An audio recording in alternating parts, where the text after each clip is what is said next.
On avait pris l'habitude de croiser sur les bords des autoroutes les Subaru Impreza WRX, des brigades rapides d'intervention appelées BRI.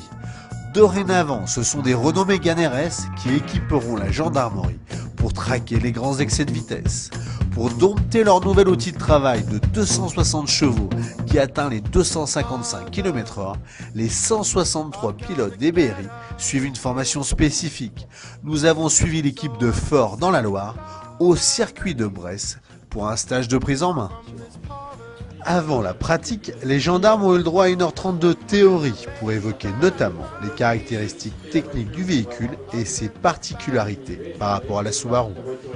On a un stage donc de 3 jours avec la première journée qui est consacrée particulièrement à la prise en main du nouveau véhicule, notamment découverte de tout ce qui est système d'aide électronique, le SP qui est nouveau pour eux, l'AFU, l'ASR, tous des sigles qui sont un petit peu étrangers pour le conducteur lambda mais qui sont importants de découvrir pour eux en termes de sécurité active. Donc on va se faire 2 essais. Premier essai, je vais bloquer à fond l'ABS en freinant mal.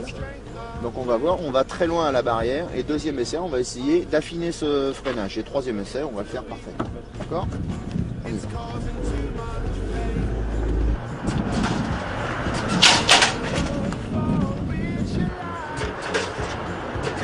Les stagiaires enchaînent les exercices sur sol sec, mouillé, mais aussi sur surface basse adhérence. L'objectif, les confronter à des situations qu'ils peuvent rencontrer sur la route. On prend des tours, on élargit et on lâche le pied de l'accélérateur. Et c'est sans appel, la voiture prend en tête à queue.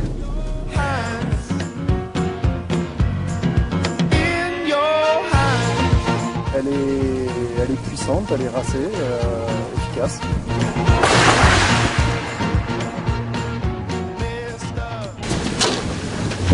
En fait, on passe d'un véhicule 4 roues motrices à un véhicule traction avant. Donc ça, faut se réhabituer à ce genre de conduite qui n'est pas du tout la même. Ensuite, la puissance du véhicule n'est pas du tout la même non plus. Donc c'est vraiment 2 paramètres, je pense que ce sont les 2 paramètres les plus importants. Et c'est ce qui fait que cette prise en main est quand même obligatoire et nécessaire parce que le véhicule est totalement différent. L'efficacité de l'ESP sur la piste simulant un choc latéral a été bluffant.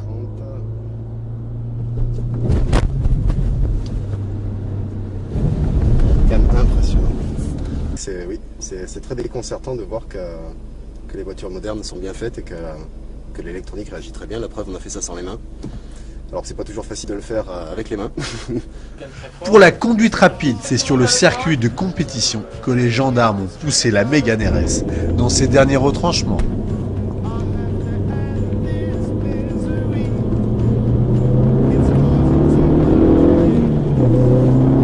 Soyez tout de même vigilants, le nouveau joujou des gendarmes sera bientôt opérationnel sur la route.